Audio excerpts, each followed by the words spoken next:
The Father loves the Son loves the Father, the Spirit applying salvation to those who put their faith in Jesus out of love for the Father and the Son. It is beautiful.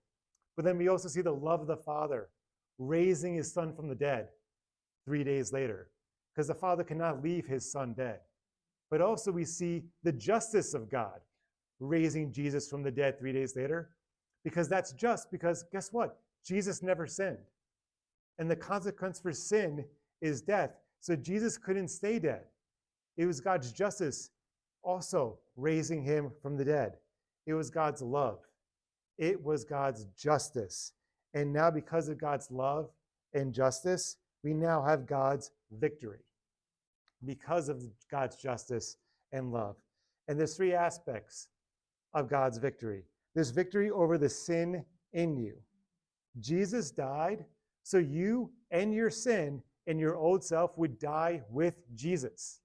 And Jesus rose from the dead so you and not your sin would walk out a new creation in Jesus. There is nothing holding you back from a relationship with God anymore. The biggest and main thing holding you back from Jesus is your sin, and Jesus took that away. Jesus put that on himself, and he killed it literally on the cross, and he was literally victorious over it by rising from the dead and walking out of the tomb. For everyone who puts their faith in Jesus,